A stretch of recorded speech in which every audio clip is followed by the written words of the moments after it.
പ്രണയശലഭം അധ്യായം 11. ഇക്ക, ഞാൻ എൻ്റെ അപ്പോഴത്തെ ആ ദേഷ്യത്തിൽ അവരെന്തൊക്കെയോ പറഞ്ഞു. സാരല്ലടോ, അവർക്ക് മനസ്സിലാവും. ആ ഉപ്പയും ഉമ്മയും മനസ്സിൽ നന്മയുള്ളവരാണ്. സീനത്തിൻ്റെ ഇളയത് അപ്പോഴേക്കും അവിടെ എത്തിയിരുന്നു. ഉമ്മയുടെ കണ്ണുകൾ നിറഞ്ഞത് കണ്ടപ്പോൾ അവളുടെ മുഖം ഒന്ന് വാടി. അവള് അവരുടെ അടുത്ത് ചെന്നിരുന്നു. എന്താ ഉമ്മി?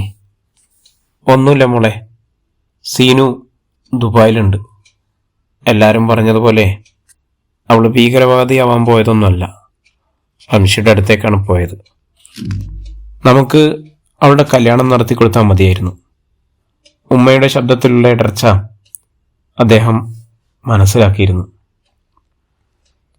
അധ്യായം 21. രാത്രി ഏറെ കഴിഞ്ഞിട്ടും ഹബീബും നജീബും ഉറങ്ങിയില്ല. അലറി വിളിച്ചും ഞെട്ടി എഴുന്നേറ്റും റംഷി ഇറങ്ങി ഓടാൻ ശ്രമിക്കും. ഇടയ്ക്ക് നജീബിന് നല്ല ചവിട്ട് കിട്ടി. പക്ഷെ അതിലൊന്നും അവർക്ക് പരാതി ഉണ്ടായിരുന്നില്ല. ആദ്യമുള്ളത്ര പേടി ഇപ്പോൾ റംഷിക്കില്ലെന്ന് തോന്നുന്നു. ഇടയ്ക്കിടയ്ക്ക് നജീബിനെയും ഹബീബിനെയൊക്കെ ഒന്ന് സൂക്ഷിച്ചു നോക്കും. ഇപ്പോൾ എന്താക്കാം ഇവൻ്റെ കാര്യത്തിൽ ചെയ്യുക? അതിനെക്കുറിച്ചായിരുന്നു നജീബിൻ്റെ ചിന്തകൾ. എടോ, അവൻ അനുയോജ്യമായ ഏതെങ്കിലും ഇടം വരും. അതുവരെ അവനെ നമുക്ക് കൂടെ നിർത്തണം. ഏതോ പാവമാണ്, ആരോ മസ്രയിൽ തളച്ചിട്ട ജീവിതം. അധ്യായം 22. ജോർജ് ചായൻ റേഡിയോ ജോക്കി ജാക്കിയുടെ മുന്നിലിരിക്കുകയായിരുന്നു. എല്ലാ കഥകളും കേട്ട് ജാക്കി തരിച്ചിരിക്കുകയാണ്. ജോർജ് ചായ, നിങ്ങളുടെ കഥകൾ കേട്ട് ഞാൻ എന്ത് പറയണമെന്നറിയാത്ത അവസ്ഥയിലാണ്. അച്ചായൻ ബാഗിൽ നിന്നും സീനത്തിൻ്റെയും റംഷിയുടെയും ഫോട്ടോ കാണിച്ചു കൊടുത്തു. അച്ചായ, സീനത്തിൻ്റെ കാര്യത്തിൽ വലിയ പ്രശ്നമൊന്നുമില്ല, പക്ഷെ റംഷിയുടെ കാര്യത്തിൽ അങ്ങനെയല്ല. ഇൻ്റർനാഷണൽ ലെവലിൽ എന്തെങ്കിലും വിവരങ്ങൾ കൈമാറിയിട്ടുണ്ടെങ്കിൽ പ്രശ്നമാകും. ഏതെങ്കിലും സ്ഫോടനങ്ങൾ, ആക്രമണങ്ങൾ എന്നിവയിൽ അവനും കൂടി ഉൾപ്പെട്ടിട്ടുണ്ടെങ്കിൽ ഇന്റർപോൾ വഴി ലുക്കൗട്ട് നോട്ടീസ് ഇറങ്ങിയിട്ടുണ്ടാവും. അങ്ങനെ ഉണ്ടെങ്കിൽ പോലീസാവും റംഷിയെ കൈമാറുക. ഇത് കൂടുതൽ എത്ര ദിവസമായി സ്ഥിതി ആയി എന്ന് നമ്മൾ കൃത്യമായിട്ട് അറിയണം. റംഷിയുടെ അവസ്ഥ, അവനിപ്പോൾ ജീവനോടെ ഉണ്ടോ, ഉണ്ടെങ്കിൽ തന്നെ എന്തായിരിക്കും അവൻ്റെ സ്റ്റാറ്റസ്, ഇതൊക്കെയാണ് നമ്മൾ അറിയേണ്ടത്. എനിക്കൊന്നും മനസ്സിലാവുന്നില്ല ജാക്കി, പക്ഷേ അവൻ എങ്ങനെയൊന്നും കണ്ടുപിടിക്കണോടോ. ആ പെണ്ണിൻ്റെ അവസ്ഥ അത്രയ്ക്ക് മോശമാണ്. അവളുടെ അവസ്ഥ എന്താണ് ചായ? അവളിപ്പോഴും ജയിലിലാണ്. കുറച്ച് ക്യാഷ് ഫൈൻ അടച്ച് നാട്ടിലേക്കുള്ള ടിക്കറ്റ് എടുത്താൽ അവൾക്ക് എക്സിറ്റ് പാസ് കിട്ടും. പക്ഷേ അവളങ്ങനെ പോകുമെന്ന് എനിക്ക് തോന്നുന്നില്ല. അവൾ അത്രയേറെ സ്നേഹിക്കുന്നുണ്ട് ആ പയ്യനെ. അവനെക്കുറിച്ച് എന്തെങ്കിലും ഒന്നും അറിയാതെ അവളിവിടെ നിന്ന് തിരിച്ചു പോവില്ല. അച്ചായ, നമുക്കൊരു കാര്യം ചെയ്യാം. എൻ്റെ പ്രോഗ്രാം കാണുന്നവർ ഏറെയും മരുഭൂമികളിൽ താമസിക്കുന്നവരും അതുപോലെ ഉൾപ്രദേശങ്ങളിൽ താമസിക്കുന്നവരൊക്കെ തന്നെയാണ്. നല്ലൊരു വിഭാഗം പ്രവാസി ജനതകളും എൻ്റെ പ്രേക്ഷകരാണ്. അങ്ങനെയാണ് എൻ്റെ ഒരു വിശ്വാസം. നമുക്ക് റംഷിയെക്കുറിച്ചൊരു അന്വേഷണം ആ വഴിക്ക് നടത്താം. ഞാൻ എൻ്റെ ചാനലിൽ ഇന്ന് രാത്രി റംഷിയെക്കുറിച്ച് സൂചിപ്പിക്കും. റംഷിയെ കണ്ടെത്തിയാൽ തന്നെ പിന്നീട് എന്ത് ചെയ്യുമെന്നും അതിനെക്കുറിച്ചാണ് നമ്മൾ ആലോചിക്കേണ്ടത്. അവൻ എവിടെയെങ്കിലും ജോലി ചെയ്യുകയാണെങ്കിൽ അവൻ്റെ കയ്യിൽ അവൻ്റെ രേഖകളൊക്കെ ഉണ്ടാവും. അതല്ല ഇതുപോലെ എന്തെങ്കിലും ട്രാപ്പിലാണെങ്കിൽ അങ്ങനെ ആവാതിരിക്കാൻ നമുക്ക് പ്രാർത്ഥിക്കാം. അച്ചായൻ പോയതിനു ശേഷം ജാക്കി യൂട്യൂബ് തുറന്നു. അതിലെ റംഷിയെക്കുറിച്ചുള്ള വാർത്തകൾ മുഴുവൻ പരിശോധിച്ചു കൊണ്ടിരുന്നു. അവൻ്റെ ഉപ്പയും ഉമ്മയെയും സഹോദരനെയും സഹോദരിയെയും എല്ലാവരെയും കാണാമായിരുന്നു. സമൂഹത്തിൻ്റെ പീഡനങ്ങളെ ഏറ്റുവാങ്ങിയ അവരുടെ ഓരോ നിമിഷങ്ങളെക്കുറിച്ചും ജാക്കി വളരെ വ്യക്തമായി അറിവുള്ളവനായി കഴിഞ്ഞിരുന്നു.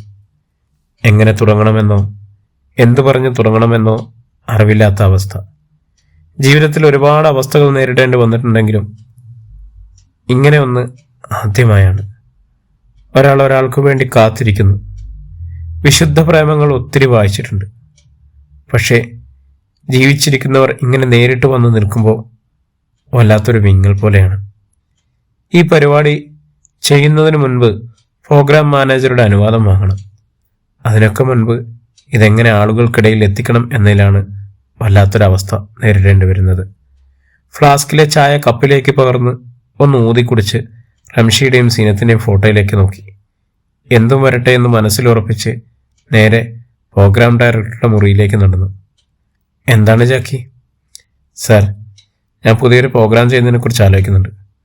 എടോ, തൻ്റെ മണിക്കൂർ ചെയ്യുന്ന പ്രിയപ്പെട്ട ഗാനങ്ങൾ അടിപൊളിയല്ലേ? റേഡിയോയുടെ ആത്മാവ് എന്നാണ് ആളുകൾ അതിനെ വിളിക്കുന്നത് എന്ന്. സാർ, ഇത് കുറച്ച് സീരിയസ് ആണ്. എനിക്കിതെങ്ങനെ പറഞ്ഞു തുടങ്ങണമെന്നറിയില്ല. നമ്മുടെ ഫസൽ വഴിയാണ് എനിക്കിങ്ങനെ ഒരാളെ പരിചയമാകുന്നത്. എടോ, താൻ സസ്പെൻസ് ഇടാതെ കാര്യം പറയും, അല്ലെ തന്നെ ഒരു ബ്ലോക്ക് കഴിഞ്ഞിരിക്കുക. മേശപ്പുറത്ത് ഒരു ക്യാപ്സൂൾ വായിലേക്ക് ഇട്ട് കുപ്പിയിലെ വെള്ളം വായിലേക്ക് കമഴ്ത്തിക്കൊണ്ടാണ് അയാൾ പറഞ്ഞത്. താൻ പറയുന്നുണ്ടോ? സർ, ഒരുപാട് ഇഷ്ടപ്പെട്ടു പോയ രണ്ടാളുകൾ. അതിൽ തൻ്റെ പ്രാണനാഥനെ തേടി അവൾ മരുഭൂമിയിലെ കുറച്ച് ആളുകൾക്കിടയിലെത്തുന്നു. അതിനിടയിൽ ആ പയ്യനൊരു തീവ്രവാദി ഗ്രൂപ്പിലും. അവരുടെ രക്ഷപ്പെടലിൻ്റെ കഥയാണ് നമ്മൾ ഉദ്ദേശിക്കുന്നത്. എടോ ജാക്കി, തനിക്ക് വട്ടായോ? എന്ത് കാര്യമാണോ ഇതിലൊക്കെ? ഇല്ല സാർ, ഇപ്പോഴും ആ പയ്യനെ കണ്ടുകിട്ടിട്ടില്ല. ആ പെൺകുട്ടിക്കൊപ്പം നമ്മളും അവനെ തിരിഞ്ഞിറങ്ങും. അയാൾ ജാക്കിയെ തുറിച്ചു നോക്കി. എടോ ജാക്കി, ഈ ഭീകരവാദ ഗ്രൂപ്പ് എന്നൊക്കെ പറയുമ്പോൾ? അതെ സാർ, നാട്ടിൽ ഒരു ഉരുൾപൊട്ടലിൽ സ്വത്തുക്കൾ മുഴുവൻ നഷ്ടമായ ഒരു കുടുംബത്തിൻ്റെ അത്താണി. തൻ്റെ പ്രാണൻ പോലെ പ്രണയിച്ച തൻ്റെ പ്രാണസഖിയെ പോലും അവൻ കണ്ടില്ലെന്ന് നടിക്കേണ്ടി വന്നു. പക്ഷെ വന്നുപെട്ടത് എവിടെയാണെന്ന് ആർക്കും അറിയില്ല. അവനെ തേടി അവൻ്റെ പെണ്ണും ഇവിടെ ഈ മരുഭൂമിയിൽ. സാർ, പച്ചയായ ജീവിതങ്ങളാണ്. നാട്ടിലെ ഭീകരവാദികൾ എന്ന പേരിൽ അവൻ്റെ കുടുംബത്തിനെ പോലും എല്ലാവരും മാറ്റി നിർത്തി. കടകളിൽ നിന്ന് സാധനങ്ങൾ കൊടുക്കാറില്ല. ആരും അവർക്ക് ജോലി കൊടുക്കാറില്ല. എടോ, അവൻ ശരിക്കും ഭീകരവാദി തന്നെയാണോ? അറിയില്ല സാർ, പക്ഷേ അവനിലേക്ക് നമുക്കെത്തണം. അതിന് സാറിൻ്റെ അനുമതി വേണം. താൻ ഇങ്ങനെയൊക്കെ പറയുമ്പോൾ എങ്ങനെയാണ്? എന്തായാലും നടക്കട്ടെ. ക്യാബിനിൽ നിന്നും പുറത്തേക്കിറങ്ങിയ ജാക്കി അച്ചായനെ ഫോണിൽ വിളിച്ചു. എന്താ ജാക്കി? അച്ചായൻ, പ്രോഗ്രാം പെർമിഷൻ കിട്ടി. ഇനി ഇന്നു മുതൽ ഓണെയർ പോവുകയാണ്. ശരി മോനെ, എന്തെങ്കിലും ഉണ്ടെങ്കിൽ അറിയിക്കി. ജാക്കി എങ്ങനെ തുടങ്ങും എന്ന ചിന്തയിലായിരുന്നു. സാധാരണ ഓണെയർ പോകുമ്പോൾ തനിയെ വാക്കുകൾ വന്നിരിക്കും. തൻ്റെ ഇത്രയും നാളത്തെ പരിചയം. പക്ഷേ വാക്കുകൾ കിട്ടാതെ എവിടെ നിന്നും തുടങ്ങുമെന്നറിയാതെ ഒരു വല്ലാത്തൊരവസ്ഥ. രാത്രി ഓണെയർ പോകുന്നതിന് മുൻപ് ജാക്കി വളരെ അസ്വസ്ഥനായിരുന്നു. അദ്ദേഹം 23. ഇരുട്ട് നിറയുന്ന മുറിയിൽ ആരും സംസാരിക്കുന്നുണ്ടായിരുന്നില്ല. ഇന്നൊരു പുതിയ വിചാരണ തടവുകാരി കൂടി സീനത്തിൻ്റെ സെല്ലിൽ വന്നിട്ടുണ്ട്. കൂനിക്കൂടിയിരിക്കുന്ന സീനത്തിൻ്റെ കണ്ണുകൾ നിറയും. ചിലപ്പോഴൊക്കെ റംഷിയുടെ ഓർമ്മകൾക്ക് മുന്നിൽ അങ്ങനെയാണ്. കാലങ്ങൾ മാത്രമേ മാറുന്നുള്ളൂ. ചില ഓർമ്മകൾ അങ്ങനെ തന്നെ നിലനിൽക്കുകയാണ്. ഞാൻ ഇപ്പോഴും അവനെ തന്നെ ഓർക്കുകയാണെന്ന് അവൻ ഓർക്കുന്നുണ്ടാവുമോ? ശരിക്കും സ്നേഹത്തിന് സമയം ശ്വാസം പോലെയാണ്. സമയം കണ്ടെത്തിയില്ലെങ്കിൽ പതിയെ പതിയെ അത് ശ്വാസം നിലച്ചില്ലാണ്ടാവും. എൻ്റെ പ്രിയപ്പെട്ട റംഷി, അവനോളം ക്ഷമയോടെ ഒരു കാതും എന്നെ കേട്ടിരുന്നിട്ടില്ല. മറ്റുള്ളവരുടെ ഏകാന്തതയിൽ കൂടെ നിന്നിട്ടുള്ളവനാണ്. പക്ഷേ അവൻ അനുഭവിക്കുന്ന ഏകാന്തതകളിൽ ആരാണ് അവന് കൂട്ട്? എല്ലാ മനസ്സുകളിലും നമുക്കൊരു കാലാവധി ഉണ്ടെന്നാണ് എല്ലാവരും പറയാറ്. റംഷിയുടെ മനസ്സിൽ സീനത്തിൻ്റെ കാലാവധി കഴിഞ്ഞിട്ടുണ്ടാവുമോ? റംഷി ഇടയ്ക്ക് മടിയിൽ തലചായ്ച്ച് കിടക്കുമ്പോൾ എൻ്റെ കണ്ണുകളെ നോക്കിയിട്ട് പറയും, ഒരു കാലത്തിനും അപ്പുറം നമ്മളെല്ലാം വെറും കഥകൾ മാത്രമാണ് സീനു. അവൻ പറഞ്ഞത് മനസ്സിലാവാതെ ഞാൻ അവൻ്റെ കണ്ണുകളിലേക്ക് നോക്കുമ്പോൾ അവൻ്റെ കണ്ണുകൾ എന്നെ ഇമ വെട്ടാതെ നോക്കും. വല്ലാത്തൊരാകർഷണമാണ് അവൻ്റെ നോട്ടത്തിന്. അവനെ കണ്ടെത്താത്തിടത്തോളം കാലം ആരുടെയൊക്കെയോ ആരോ ആണ് എന്ന അഹങ്കാരത്തിന് തിരശീല വീഴുകയായിരുന്നു. സാരമില്ല, ഒറ്റയ്ക്ക് ഈ മുറിയിൽ ആരായാലും ജീവിതത്തിലായാലും ആരുടെയും നേരം പോക്കല്ലാതായല്ലോ, അത് മതി, അത് മാത്രം. റംഷിയില്ലാതെ ഉമ്മയും ഉപ്പയും ബാപ്പയും എന്തെങ്കിലും കാണേണ്ടി വന്ന അവരുടെ ചോദ്യങ്ങൾക്ക് ഇപ്പോഴേ മനസ്സിൽ കാണാൻ കഴിയുന്നുണ്ട്. ആ ഒരുത്തിനു വേണ്ടിയായിരുന്നില്ല നീ ഈ കാട്ടിക്കൂട്ടിയതൊക്കെ എല്ലാം, എന്നിട്ട് ആ ഒരാളിപ്പോൾ നിന്റെ കൂടെ ഉണ്ടുവന്ന്. ചിലപ്പോഴൊക്കെ ആ ഒരാൾക്ക് വേണ്ടത്ര പരിഗണന ലഭിക്കുന്നില്ലെന്ന് നമുക്ക് തോന്നുമ്പോഴൊക്കെ ആ ഒരാളെക്കുറിച്ച് മാത്രം ചിന്തിക്കുന്ന ഒരുതരം ഭ്രാന്ത് മാത്രമായി പോകുന്നു മനസ്സ്. പലരും കുത്തുവാക്കുകളുമായിരിക്കും. ഒരാളുടെ ജീവനെടുക്കാൻ എപ്പോഴും ആയുധങ്ങൾ തന്നെ വേണമെന്നില്ലല്ലോ. ചിലരുടെ മൂർച്ചയേറിയ വാക്കുകൾ മാത്രം മതിയാവും. ഭീകരവാദി എന്ന് നാട് മുഴുവൻ അടയാളപ്പെടുത്തിയവൻ്റെ പെണ്ണ്. എൻ്റെ റംഷി ഒരിക്കലും അങ്ങനെയൊന്നും ചെയ്യില്ല എന്ന് 100% ഉറപ്പുണ്ട്. ആർക്കാണ് അവനെ ഭീകരവാദിയാക്കാൻ ഇത്ര താല്പര്യമുണ്ടായിരുന്നത്? ഒരു ഫേസ്ബുക്ക് പോസ്റ്റിൻ്റെ പേരിൽ മാത്രം അങ്ങനെ ഒരാളെ തീവ്രവാദിയായി ചിത്രീകരിക്കാൻ കഴിയുമോ? ജയിലിലകപ്പെട്ട് ഇന്ന് വരെ ആരും ഉപദ്രവിക്കാൻ എത്തിയിട്ടില്ല. പക്ഷേ മൂത്രം നാറുന്ന കൊതുകുകൾ സാമ്രാജ്യമാക്കിയ ജയിലിൽ ജീവിതം ദുസ്സഹം തന്നെ. സൂര്യപ്രകാശം കാണാൻ കൊതിയാവുന്നു, പുറം ലോകം കാണാൻ കൊതിയാവുന്നു. ഇവിടെ വന്നിട്ട് എത്ര നാളായി എന്നോ ഒന്നും അറിയാൻ കഴിയുന്നില്ല. പരിചിതമല്ലാത്ത ഭാഷയും സംസ്കാരവും. എന്നാണ് ഒരാൾ കൂടി തൻ്റെ സെല്ലിലെത്തുന്നത്. മലയാളിയാണെന്ന് തോന്നുന്നു. വന്ന ആ നിമിഷം മുതൽ കൂനിക്കൂടിയിരിക്കുകയാണ്. ഒന്നും മിണ്ടുന്നില്ല. ഒന്നും തന്നെ ഒന്ന് അഭിമുഖീകരിക്കുക പോലും ചെയ്യുന്നില്ല. അല്ലെങ്കിലും ഈ ജയിലിൽ എന്തിന് സൗഹൃദം വെച്ച് പുലർത്തണം? എന്നാലും ആരാണ്, എന്താണ് എന്നൊക്കെ അറിയാനുള്ള ഒരു വല്ലാത്ത ആകാംക്ഷ. റംഷിയെ കണ്ടുമുട്ടുമ്പോൾ അവനെ ഓടിച്ചെന്ന് കെട്ടിപ്പിടിക്കണം. ആ കവിളുകളിൽ ഒരു ഉമ്മ കൊടുക്കണം. പൂവിൻ്റെ കരങ്ങളിൽ കാർവണ്ടിനറിയാത്ത കാമുകമോഹങ്ങളുണ്ടെന്ന് പറയണം. ആർക്കും വിട്ടുകൊടുക്കാതെ അവനെ ചേർത്ത് പിടിക്കണം. ഒരുപാട് മോഹങ്ങളാണ്. സ്വന്തമാണ് എന്ന് ഞാൻ കരുതിയ എൻ്റെ നിഴൽ പോലും വെളിച്ചം കുറയുമ്പോൾ മറഞ്ഞു പോവാറുണ്ട്. എന്തൊക്കെ പറഞ്ഞാലും എന്തൊക്കെ മറന്നാലും പ്രിയപ്പെട്ടത് എന്ന് പറയാൻ റംഷിയുടെ കുറേ ഓർമ്മകളെങ്കിലും ഞാൻ കൂട്ടിവെക്കാറുണ്ട്. ഭ്രാന്ത് പിടിക്കുന്ന പോലെയാണ് ഓർമ്മകൾക്ക് തടയിടാൻ വേണ്ടിയാണ് ആരെങ്കിലും മിണ്ടാനെങ്കിലും കൊതിക്കുന്നത്.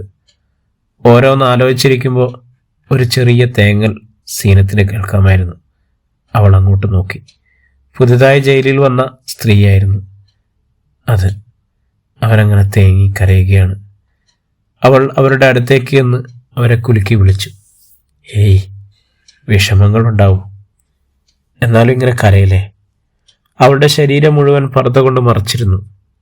അവളുടെ മുഖം പതിയെ ഉയർത്തി. അവളുടെ മുഖത്ത് സീനത്ത് നോക്കി. കരഞ്ഞു കലങ്ങിയ കണ്ണുകളും മുഖത്തെ മർദ്ദനമേറ്റ പാടുകളും ഉണ്ടായിരുന്നു. നിങ്ങൾ ആരാണ്? എന്താ പറ്റിയേ? അവളുടെ ചോദ്യങ്ങൾക്ക് ഒരു പൊട്ടിക്കരച്ചിലായിരുന്നു മറുപടി. അവൾ സീനത്തിൻ്റെ ചുമലിലേക്ക് ചാഞ്ഞു. സമാധാനമായിട്ടിരിക്കെ. അവരുടെ തോളിൽ തട്ടി സീനത്ത് അവരെ സമാധാനിപ്പിച്ചു.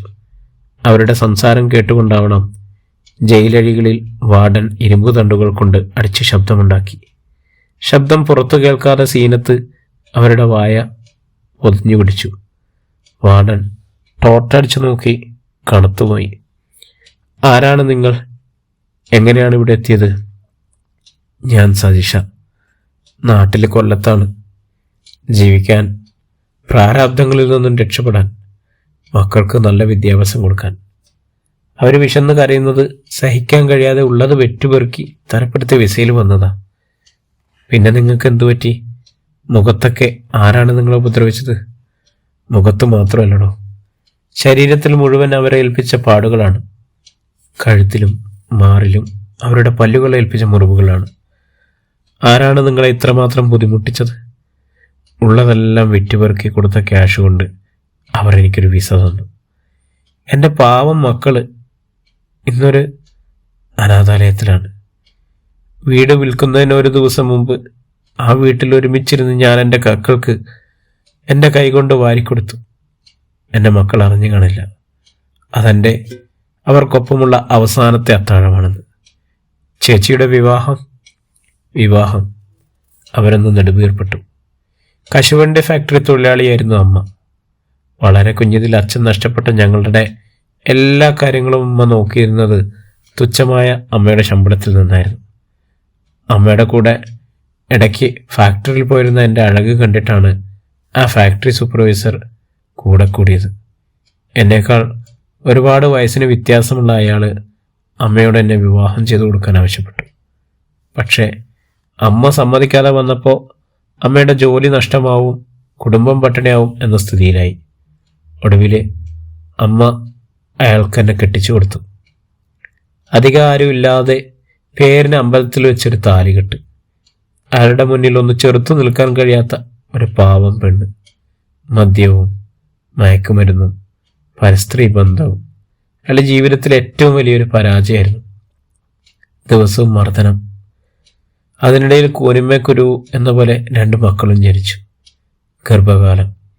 അവർ പറഞ്ഞു നിർത്തിയപ്പോൾ സീനത്ത് അവരുടെ പുറത്ത് ഒന്ന് തലോടി. തൻ്റെ ജീവിതം ഒന്നുമല്ലെന്ന് തോന്നിയ നിമിഷങ്ങളാണ്. ഒടുവിൽ ഇതൊന്നും കാണാനും കേൾക്കാനും നിൽക്കാതെ അമ്മ യാത്രയായി. പിന്നെ അയാളിടയ്ക്ക് കാണാതെയായി. കമ്പത്തു തേനിയിലെ ഒരു സ്ത്രീ വിവാഹം ചെയ്ത് അവർക്കൊപ്പമാണെന്ന് ആരോ പറഞ്ഞു കിട്ടും. സത്യത്തിൽ രക്ഷപ്പെട്ടു. പക്ഷേ പതിയെ പട്ടിണി കുടുംബത്തെ മുടുക്കി. നാട്ടിലെ ചെറിയ ചെറിയ ജോലികൾക്ക് പോയെങ്കിലും അയാൾ ഉണ്ടാക്കി വെച്ച വലിയ കടബാധ്യത കണക്കുമായി പലരും വീട്ടിലേക്ക് വന്നു തുടങ്ങി. ചേച്ചി എന്തിനാ അയാളുണ്ടാക്കിയ കടങ്ങൾക്ക് സമാധാനം പറയുന്നത്? പലരോടും അയാൾ പൈസ വാങ്ങിയത് എന്നെ കാണിച്ചായിരുന്നു. വരുന്നവർക്ക് എന്നോടുള്ള കൊതി അവരുടെ സംസാരത്തിൽ പ്രകടമായി തുടങ്ങി. ആളുകളില്ലാത്ത വഴികളിലും കടകളിലും ലൈംഗിക ചുവയുള്ള സംസാരങ്ങൾ. അങ്ങനെയാണ് കടങ്ങൾ മുഴുവൻ തീർക്കണം, കുഞ്ഞുങ്ങളെ നോക്കണം എന്ന രീതിയിൽ ആ നാട്ടിൽ നിന്നും ഞാൻ വരുന്നത്. ചേച്ചി ഇവിടുന്ന് കുറച്ച് ദിവസം കൊണ്ട് പുറത്തു പോകാലോ. പിന്നെന്താണ്? ഇവിടുന്നോ? ഒരിക്കലുമില്ല മോളെ. ഒരാളെ കൊന്ന എങ്ങനെയാണ് പുറത്തു പോവുക? സീനത്തൊന്നും ഞെട്ടി. ചേച്ചി ഒരാളെ കൊന്നുവെന്നോ? എനിക്ക് വിശ്വസിക്കാൻ കഴിയുന്നില്ല. കൊന്നു മോളെ. കൊല്ലേണ്ടി വന്നു. എനിക്ക് മരിക്കാൻ പേടിയില്ല. പക്ഷെ എൻ്റെ മക്കൾ, അവർക്കിനി ആരുമില്ല. അങ്ങനെയൊന്നും കരുതണ്ട ചേച്ചി. എല്ലാവരും ഉണ്ടാവും. ഓരോ വിശേഷ ദിവസങ്ങളും വരുമ്പോൾ എൻ്റെ മക്കൾ, അവരെ കൂട്ടിക്കൊണ്ടുപോകാൻ ആരെങ്കിലും വരുന്നത് നോക്കി കാത്തിരിക്കും അത്രേ. ആർക്കറിയില്ലല്ലോ അവരുടെ അമ്മ ഈ ലോകത്ത് തന്നെ ഇല്ലാതാവാൻ പോവാന്ന്. അങ്ങനെയൊന്നും കരുതണ്ട ചേച്ചി. എല്ലാവരും ഉണ്ടാവും. അവർക്ക് ചേച്ചി എങ്ങനെയാണ് ഒരാളെ കൊന്നത്? വിസ കിട്ടി. ഇവിടെ എത്തിയപ്പോഴാണ് ഞാൻ അറിഞ്ഞത് അതൊരു വേശ്യാലയമാണെന്ന്. ലൈംഗിക സുഖം തേടിയെത്തുന്നവരുടെ പറുദീസ. അവർ എന്നെ ഉപയോഗിക്കാൻ മാക്സിമം ശ്രമിച്ചു. ഒരു മാനസിക പരിഗണനയും തരാതെ ലാഭം കൊയ്യാൻ തുടങ്ങി. മുടക്കിയ പൈസ മുതലാക്കാൻ കസ്റ്റമറും സാഹചര്യത്തോട് പൊരുത്തപ്പെടേണ്ടി വന്നു എനിക്ക്. ഞാനൊരു വേശ്യയായി. പക്ഷേ അന്ന് ആ ഒരു ദിവസം അങ്ങനെ സംഭവിക്കുമെന്ന് ഞാൻ കരുതിയതേയില്ല. അന്ന് ഞങ്ങളുടെ വേശ്യാലയത്തിൽ ഒരു അറബി എത്തി. അവിടെയുള്ള പെണ്ണുങ്ങളെ മുഴുവൻ അവർ നിരത്തി. എല്ലാവരെയും കണ്ടതിന് ശേഷം അയാൾ എനിക്ക് നേരെ വിരൽ ചൂണ്ടി. ഞാൻ അയാളുടെ കൂടെ ചെല്ലണമെന്ന് പറഞ്ഞപ്പോൾ എനിക്കൊന്നും തോന്നിയിരുന്നില്ല. സുഗന്ധമുയരുന്ന അയാളുടെ കന്തൂറ എനിക്കൊരു കൗതുകമായിരുന്നു. അയാളോടൊപ്പം ചേർന്ന് നിൽക്കാൻ വല്ലാതെ ഭയപ്പെട്ടു. അയാളുടെ തൂവണ്ണ നിറമുള്ള കന്തൂറയിൽ അഴുക്ക് പുരളുമോ എന്ന പേടി വല്ലാതെ മനസ്സിനെ ഭയപ്പെടുത്തി. അയാളുടെ കൂടെ വാഹനത്തിലേക്ക് കയറുമ്പോൾ അയാൾ തൻ്റെ തുടകളിലേക്ക് അടിച്ചത് വല്ലാത്തൊരു നീറ്റലായി കടന്നുപോയി. അപ്പോൾ ഓർമ്മ വന്നത് അറവ് മാടുകളെ ലോറിയിൽ അടിച്ചു കയറ്റിയതാണ്. ആക്രാന്തം പിടിച്ചവനെ പോലെയായിരുന്നു അയാൾ. അയാളുടെ വസ്ത്രങ്ങളിൽ കണ്ട കുലീനതയും പ്രൗഢിയും ഒന്നും തന്നെ അയാളുടെ പ്രവൃത്തിയിലുണ്ടായിരുന്നില്ല. വന്യമൃഗത്തിൻ്റെ കൂട്ടിൽ കിട്ടിയ പേടമാനിനെ പോലെ അവൾ ഒതുങ്ങിക്കൂടാൻ ശ്രമിക്കുമ്പോൾ അയാൾ ഒരു സിംഹമായി മാറുകയായിരുന്നു. ആക്രമിച്ചും വേദനിപ്പിച്ചും അയാൾ രസം കണ്ടെത്തുകയായിരുന്നു. വികൃതമായ ലൈംഗിക പ്രകടനങ്ങളായിരുന്നു അയാളുടേത്. ഒടുവിൽ വേദന സഹിക്കാൻ കഴിയാതെ പിടഞ്ഞ് കരഞ്ഞ് നിലവിളിച്ചു, തെന്നിമാറാൻ ശ്രമിച്ചു. താൻ ഇവിടെ ഇല്ലാതാവുമെന്ന് തോന്നിയ നിമിഷം കയ്യിൽ തടഞ്ഞ എന്തോ കൊണ്ട് ഒന്ന് ആഞ്ഞടിച്ചു. ഒരലർച്ച മാത്രം ബാക്കിയായി. ആ വാഹനം രക്തത്തിൽ കുളിച്ചു. കയ്യിലെ ഇരുമ്പ് വാളിൽ രക്തം കനച്ച കട്ടയായി. അയാൾ മരിച്ചു അത്രേ. അയാൾ മരിച്ചു എന്ന് ഉറപ്പായിരുന്നു. മരുഭൂമിയിൽ നിർത്തിയിട്ട വാഹനത്തിൽ നിന്നും ഇറങ്ങി ഓടി. എത്ര ഓടിയിട്ടും കാര്യമുണ്ടായിരുന്നില്ല. പോലീസ് പിടിച്ചു. അറബിയെ കൊന്ന് പണവും സ്വത്തും തട്ടി. അതായിരുന്നു കുറ്റം. വിചാരണ കഴിഞ്ഞ് കിടക്കാൻ ഇടം പോലുമില്ലാത്ത തനിക്ക് ആരാണ് മോചനദ്രവ്യം തരിക? ആരും തരില്ല എന്ന് ഉറപ്പുണ്ട്. മരണം വരെ തൂക്കിലേറ്റാൻ വിധി വന്നു. സാരില്ല. പക്ഷെ എൻ്റെ മക്കള്. സാരല്ല ചേച്ചി, സമാധാനായിരിക്കും. മക്കൾ എവിടെയാണ്? വയനാടുള്ള ഒരു അനാഥ മന്ദിരത്തിലാണ്. അവർക്കും എല്ലാവരും ഉണ്ടാവും ചേച്ചി. ചേച്ചി സമാധാനായിരിക്കണം. അവരെ അവൾ ചേർത്ത് നിർത്തി.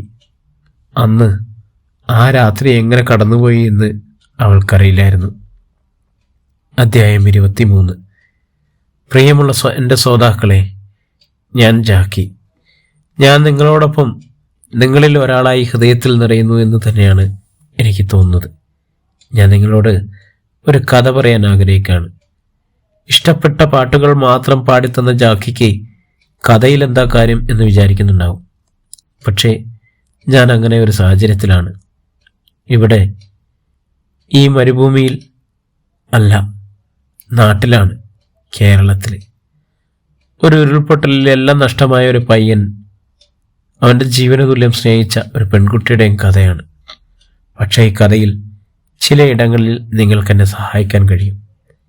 ഈ കഥ കുറച്ച് ദിവസങ്ങൾക്ക് മുൻപാണ് നടക്കുന്നത്. റംഷി എന്ന ചെറുപ്പക്കാരൻ ഉരുൾപൊട്ടി എല്ലാം നശിച്ചപ്പോൾ ജീവിതം പച്ചപിടിപ്പിക്കാനുള്ള നെട്ടോട്ടമായി. കിടക്കാൻ സ്വന്തമായ ഒരിടം പോലുമില്ലാത്ത അവൻ്റെ പ്രണയം ആ ചെറുപ്പക്കാരൻ സ്നേഹിച്ച പെൺകുട്ടിയുടെ വീട്ടുകാർക്ക് സങ്കല്പിക്കുവാൻ പോലും കഴിയുമായിരുന്നില്ല. അവർ അവരുടെ സ്നേഹത്തിന് എതിരെ നിന്നു.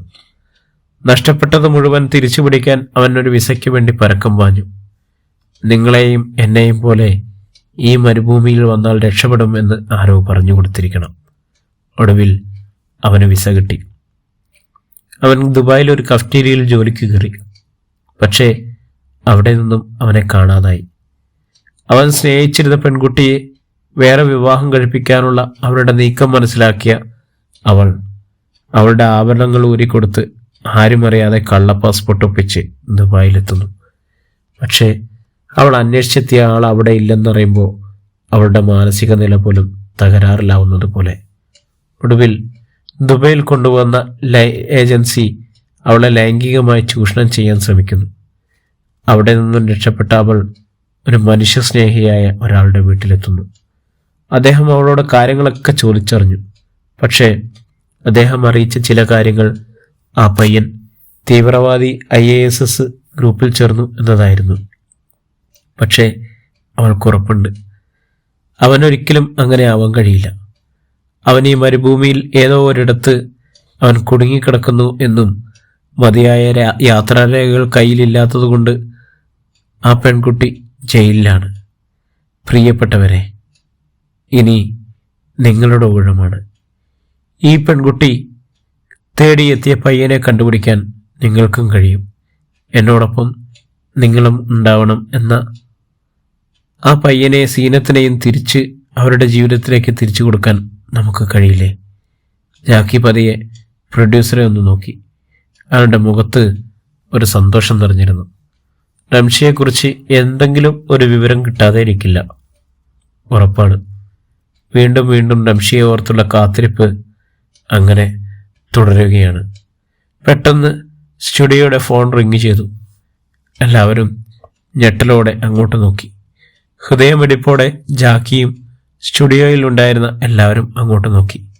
AC മുറിയിലെ ജാക്കിയുടെ നെറ്റിയിൽ വിയർപ്പ് പൊടിഞ്ഞു തുടങ്ങിയിരിക്കുന്നു. ഫോണിൽ മറുപടിക്കായി ചെവിയേർത്തിരുന്നു. ഹലോ, കാതോട് കാതോരല്ലേ? ജാക്കിയുടെ പ്രോഗ്രാം വലിയ ഇഷ്ടമാണ്. ഇന്നത്തെ പ്രോഗ്രാമിൽ പറഞ്ഞ റംഷി എന്നയാളുടെ ഫോട്ടോ FM പ്രൊഫൈലിൽ കണ്ടിരുന്നു. അയാളെ പോലെയുള്ള അല്ലെങ്കിൽ അയാൾ തന്നെയാണ് എന്നാണ് എൻ്റെ വിശ്വാസം. ഒരാളെ ഞാൻ കണ്ടിരുന്നു. ജാക്കിയുടെ ശബ്ദത്തിൽ ആത്മവിശ്വാസം നിറഞ്ഞിരുന്നു. എവിടെ നിന്നാണ് കണ്ടിരുന്നത്? നിങ്ങൾ സംസാരിച്ചിരുന്നോ? ദുബായ് ബാഗ്ദാദ് തെരുവ് കഴിഞ്ഞുള്ള മരുഭൂമിയിൽ നിന്നാണ് കണ്ടത്. സംസാരിച്ചിട്ടില്ല. ബാഗ്ദാദിലേക്കുള്ള കച്ചവട സംഘത്തിനൊപ്പമാണ് കണ്ടിരുന്നത്. മരുഭൂമിയിലൂടെ യാത്രയിൽ അവർ മസ്രകളിൽ നിന്നും സാധനങ്ങൾ വാങ്ങിയാണ് കച്ചവടത്തിന് പോകാറുള്ളത്. അയാളുടെ ഫോൺ കട്ടായപ്പോൾ സ്റ്റുഡിയോയിൽ മൗനം നിറഞ്ഞു. ഞങ്ങൾ അയാൾ പറഞ്ഞ വഴിയിലൂടെ യാത്ര ചെയ്യാം. റംഷിക്കായി എന്നുള്ള പേരിൽ ജാക്കി അപ്പോഴും വിവരങ്ങൾ ചാനലിൽ അറിയിച്ചു കൊണ്ടേയിരിക്കണം. ചാനലിൻ്റെ ഫോട്ടോഗ്രാഫർമാരായ ഷാഫി പറഞ്ഞപ്പോൾ അത് നല്ലൊരു അഭിപ്രായമാണെന്ന് എല്ലാവർക്കും തോന്നി. ആകാംക്ഷ നിറഞ്ഞുകൊണ്ടിരുന്ന ആ ദിവസത്തെ എപ്പിസോഡ് അവസാനിച്ചത് റംഷി എന്ന പേരുള്ള ഏറെക്കുറെ പേർക്ക് സുപരിചിതമായിരുന്നു. നല്ലതും ചീത്തതുമായ കമൻറ്റുകൾ സോഷ്യൽ മീഡിയയിൽ പടർന്നു തുടങ്ങിയിട്ടുണ്ട്. അയാൾ ഞരങ്ങുകയും മൂളുകയും ഒക്കെ ചെയ്യുന്നുണ്ട്. ചുണ്ടുകൾ പൊട്ടി വ്രണമായിട്ടുണ്ട്. കബീർക്ക ഒരിറ്റു ദാഹജലത്തിനായി ചുറ്റും പരതുന്നുണ്ടായിരുന്നു. അയാൾ അനുഭവിക്കുന്ന വേദനകൾക്ക് ഇടയിൽ കോട്ടിൻ്റെ പോക്കറ്റിൽ കൈയിട്ട് ആ പേപ്പർ അയാളുടെ പോക്കറ്റിലുണ്ടെന്ന് ഉറപ്പുവരുത്തി. ഹിന്ദുസ്ഥാനി ആപ് കദം ഹോ ഗയ ഭായ്. ഒരു അഫ്ഗാനി തീവ്രവാദി അത് വിളിച്ചു പറയുമ്പോൾ അയാൾക്ക് പ്രത്യേകിച്ചൊന്നും തോന്നിയില്ല.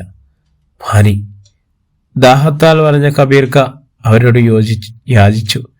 അവർ അയാളെ നോക്കി എന്ന് ചിരിച്ചു. ബോലോ ഹിന്ദുസ്ഥാനി മുർദാബാദ്. അയാളൊന്നും മിണ്ടിയില്ല. ഒരു തീവ്രവാദി അയാൾക്കരികിലേക്ക് ഓടിയെത്തി.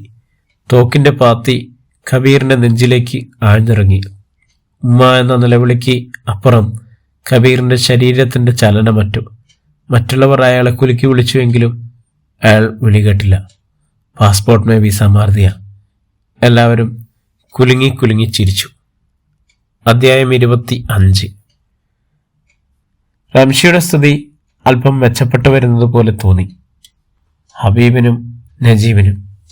അവൻ്റെ ആക്രമണ സ്വഭാവം ഇപ്പോൾ കുറച്ചായിട്ട് കാണാറില്ല. ബാഗ്ദാദിൽ നിന്നും കച്ചവടം കഴിഞ്ഞ് ദുബായിലെത്തുമ്പോൾ ഏതെങ്കിലും പോലീസ് സ്റ്റേഷനിൽ ഏൽപ്പിക്കണം. അവൻ്റെ പഴയ കാര്യങ്ങളൊന്നും അവന് ഓർമ്മയുണ്ടായിരുന്നില്ല. നാടും വീടും എവിടെയാണെന്നറിയില്ല. ഇടയ്ക്ക് ഉപ്പ സീനു എന്ന് പറയുന്നതല്ലാതെ വേറെ ഒന്നും വ്യക്തമായി അറിയുന്നില്ല. അവൻ്റെ കാര്യങ്ങൾ പോകുവാൻ വേണ്ടി ഇടയ്ക്ക് അവർ ഒരു റേഡിയോ വാങ്ങി നൽകിയിട്ടുണ്ട്. ചിലപ്പോഴൊക്കെ മരുഭൂമിക്ക് നടുവിൽ സിഗ്നൽ കിട്ടാതെയാകുമ്പോൾ അവൻ വല്ലാതെ പേടിച്ച് നിലവിളിക്കും. അവനെ വല്ലാതെ ചേർത്ത് പിടിച്ച് അവർ സമാധാനിപ്പിക്കും. നല്ല തണുത്ത കാറ്റ് വീശുന്ന രാത്രിയിൽ വല്ലാത്തൊരു സുഖമാണ് മരുഭൂമിയിൽ. ചിലപ്പോഴൊക്കെ വല്ലാതെ അതിശയിക്കും. പകൽ ചുട്ടുപൊള്ളുന്ന വെയിലാണ്. എങ്കിലും രാത്രിയിൽ അത് നേരെ തിരിച്ചാണ്. അസ്ഥി കൊച്ചുന്ന തണുപ്പാവും. പ്രിയമുള്ളവരെ, ഈ നോവൽ ഇവിടെ തുടരുകയാണ്. ഇതിൻ്റെ അടുത്ത അധ്യായത്തിനായി നമ്മുടെ ചാനൽ സബ്സ്ക്രൈബ് ചെയ്യുക, ബെല്ലൈക്കൺ അമർത്തുക. വീണ്ടും കാണുമ്പോഴേക്കും എല്ലാവർക്കും നന്ദി, നമസ്കാരം.